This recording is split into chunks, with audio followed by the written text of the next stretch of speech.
Oke, assalamualaikum warahmatullahi wabarakatuh. Balik lagi bersama saya di podcast Communication Project. Seperti yang kita tahu, kita selalu kedatangan narasumber yang punya bakat dan orang-orang yang hebat. Dan kali ini saya kedatangan orang yang hebat juga dan punya bakat juga. Dia salah satu mahasiswi dari program studi ilmu komunikasi. Boleh teh kenalin siapa namanya?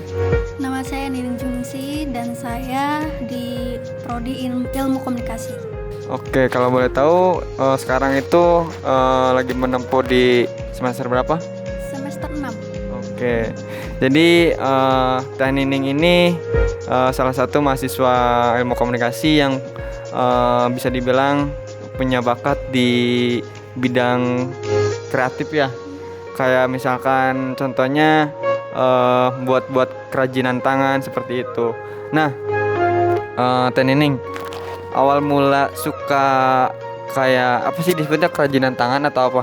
Kerajinan tangan. Kerajinan tangan ya. Nah, awal mulanya bisa suka kerajinan tangan itu dari kapan sih? Dari SMK waktu itu ada kerajinan tangan ya, praktek kayak gitu. Awalnya sih saya gak suka, cuman karena dipaksa bisa, makanya saya ya udahlah terbiasa gitu, jadi suka gitu lama-lama. Oke. Terus awal mula banget nih yang pernah Teh Nining bikin itu kerajinan tangan apa namanya? Kerajinan apa ya, kayak tempelan dinding kayak gitu loh, kayak semacam kupu-kupu yang ditempel, terus ada juga gambar anime yang kayak gitu. Dan kebetulan juga saya juga suka yang namanya ngelukis juga, cuman ya nggak bagus sih tapi bisa gitu. Terus itu kan pasti perlu latihan atau belajar atau itu emang kayak spontan aja Teh Nining kayak iseng-iseng buat kayak kupu-kupu nih atau apa terus tiba-tiba ih bagus nih gitu.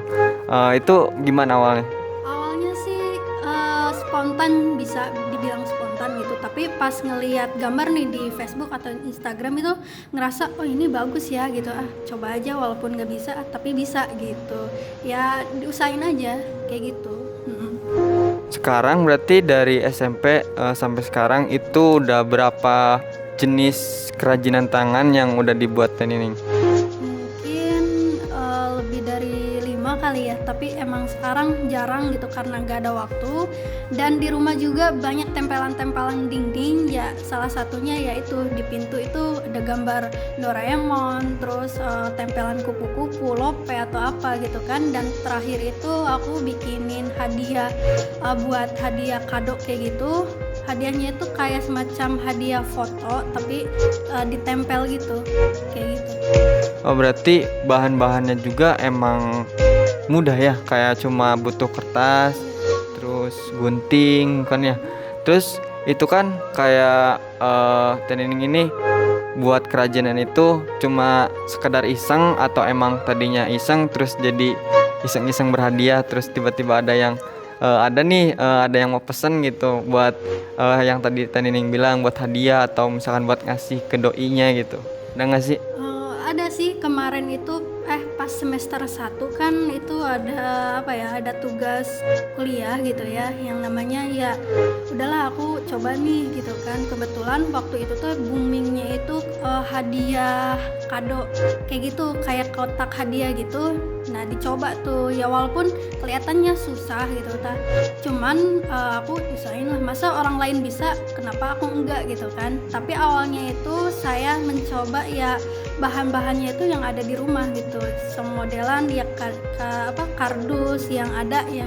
Terus tapi saya coba gitu, alhamdulillah bisa ya, walaupun sederhana bisa. Itu berarti mirip kayak apa sih namanya yang origami bukan sih? Boleh. Iya, Bisa. sama ya, masuk ke origami. Agak gede juga. Apa ya disebutnya itu, karton. Tahu karton? Karton. Kertas, karton. Ya, kertas karton yang kayak gitu, cuman agak gedean lagi. Dan kebetulan kan harganya juga nggak mahal gitu kan. Terus di warung-warung juga masih ada lah gitu. Ya cobalah gitu. Alhamdulillah bisa walaupun sederhana. Berarti nggak beda jauh sama origami ya? Cuma beda bahan mungkin. Beda bahan, beda ukuran juga. Oke. Nah, kalau boleh tahu masa-masa produktif Teh Nining itu kapan sih gitu kayak lagi sibuk-sibuknya nih misalkan tahun lalu atau misalkan sekarang gitu yang mungkin Teh Nining itu kayak fokus buat ngerjain itu karena ada pesanan gitu. Waktu itu pernah ada pesanan gitu ya, teman-teman saya, temennya dia gitu. Jadi ada yang pesan, "Oh, Teh, tolong ya buatin yang ini buat doi," gitu kan. Butuh waktu berapa lama, kata si teteh itu ya, mungkin cukup 2 mingguan, kata aku teh. Oh, boleh deh, nanti saya beliin bahan-bahannya apa aja gitu kan. Dan alhamdulillah saya coba kerjain ya, walaupun emang apa ya, kayak waktu ngerjain tugas tuh kayak, oh ini kita harus nyempetin waktu nih buat pesanan orang nih gitu kan. Jangan sampai kita harus gagalin pesanan orang gitu, gak boleh gitu kan. Makanya aku usahain luangin waktu saya buat yang ngerangkai apa sih itu teh, hadiah kontak hadiah gitu, foto. Cuman ya agak sulit juga sih.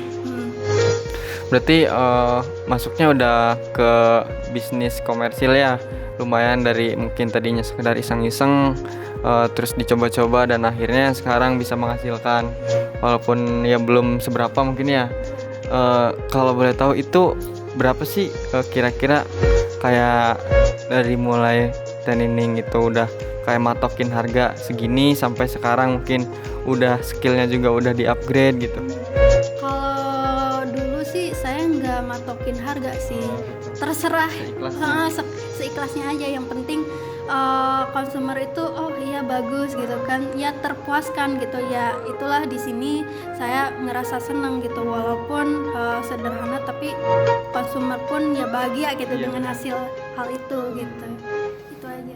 Nah, mungkin teman-teman yang di rumah dan yang nonton juga pada pengen tahu nih kayak gimana sih hasil karya Teh Nining itu, boleh dong di-spill gitu. Ada nggak sih hasilnya gitu? Ada sih, ada di akun sosial saya, cuman berupa video. Nah, Pas nanti pembuatannya gitu. ada. Pembuatan juga ada, terus hasilnya juga ada. Kebetulan saya udah cari dan alhamdulillah itu orderan pertama. Ya istilah ya itu pertama lah bagi saya gitu ya. Alhamdulillah juga gitu. Berkah gitu. Iya benar. Iya. Berarti selain dari mulut ke mulut, Teh Nining juga kayak ngeposting atau menyebarkan karya Teh Nining ini di sosial media gitu kan. Berarti orang-orang juga bisa pesen lewat sosial media gitu kan. Atau hanya emang orang-orang terdekat aja sih yang biasanya order gitu. Kalau saya sih kemarin orang-orang terdekat aja, karena ya mungkin ada yang lebih bagus dari saya gitu kan. Ya itu hak mereka, tapi saya coba buat konsumer tuh merasa senang gitu bahwa produk saya tuh pantas loh buat dijual gitu. Nah, tadi kan katanya sedikit atau beberapa karya dari Teh Nining ada di sosial medianya. Nah, barangkali teman-teman nih mau pada kepo gitu kan, penasaran apa sih nama Instagramnya atau TikTok atau sosial medianya? Instagramnya itu explosionbox_box. Oke, nanti kita tulis ya biar nggak ribet, soalnya agak susah juga ya. Oke. Berarti selama ini Teh Nining itu bisnis buat sampingan ya, buat lumayan buat jajan-jajan gitu kan. Selain itu ada lagi nggak sih hobi atau boleh dibilang bakat Teh Nining selain dari kerajinan tangan itu? Mungkin nggak ada ya, paling ya mungkin coretan-coretan tangan kayak lukisan anime. Kalau kayak gitu kan jarang juga sih, tapi seneng gitu. Berarti yang diseriusin mah yang emang di kerajinan tangan ini ya? Karena emang gampang juga bahannya. Iya. Terus juga butuh waktu yang nyantai kayak gitu, seneng aja gitu karena udah hobi lah. Oke. Nah, jadi itu teman-teman sedikit bincang-bincang kita mengenai bakat dari Teh Nining ini, salah satu mahasiswa Prodi Ilmu Komunikasi, dan barangkali bisa menjadi inspirasi buat kalian buat terus semangat buat membuat karya gitu kan. Walaupun emang kita bisa dibilang jangan ngira kita tuh nggak punya bakat gitu, atau kayak kita nggak bisa apa-apa gitu. Coba explore lagi diri kita gitu kan, siapa tahu nih dari keisengan kita gitu kan, kayak Nining tadi cuma iseng-iseng buat kayak tadi kerajinan tangan, terus tiba-tiba sekarang bisa jadi komersil gitu kan, bisa menghasilkan. Nah jadi itu teman-teman, sekian dari kita.